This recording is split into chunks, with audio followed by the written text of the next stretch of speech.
Secara umum, istilah nabi atau kenabian berasal dari kata naba yang berarti warta. Dalam bahasa Inggris disebut dengan prophet, di mana diartikan sebagai seseorang yang telah mengajarkan ajaran agama, dan apa yang disampaikannya itu sesuai dengan kehendak Tuhan.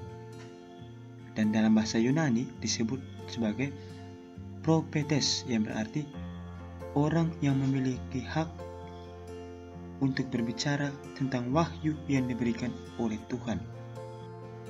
Sekarang kita masuk bagaimana konsep kenabian menurut agama Islam. Kenabian dalam perspektif Islam merupakan prinsip-prinsip nilai yang menjadi pedoman dalam pelaksanaan dakwah dan penyiaran Islam. Namun, secara prinsipil, pesan intinya tetap mengacu pada prinsip-prinsip keesaan Allah, prinsip persamaan, prinsip keadilan, dan prinsip kemanusiaan. Dan dalam ensiklopedia Islam, Nabi adalah seorang utusan Tuhan yang membawakan ajaran agama yang telah dibawakan oleh Rasul sebelumnya. Jadi seorang Nabi juga disebut sebagai Bashir, atau orang yang membawa berita gembira, dan disebut juga sebagai Nadjin, atau orang yang menyampaikan peringatan sesuai dengan ajaran yang disampaikannya.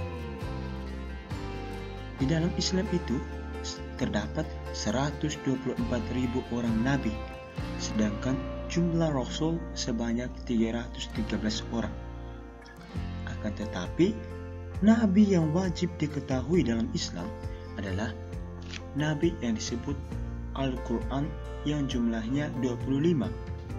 Dan di antara para nabi tersebut terdapat 5 orang rasul yang disebut Al-Azm, yang berarti orang yang berhati teguh dan memiliki kesabaran yang tangguh.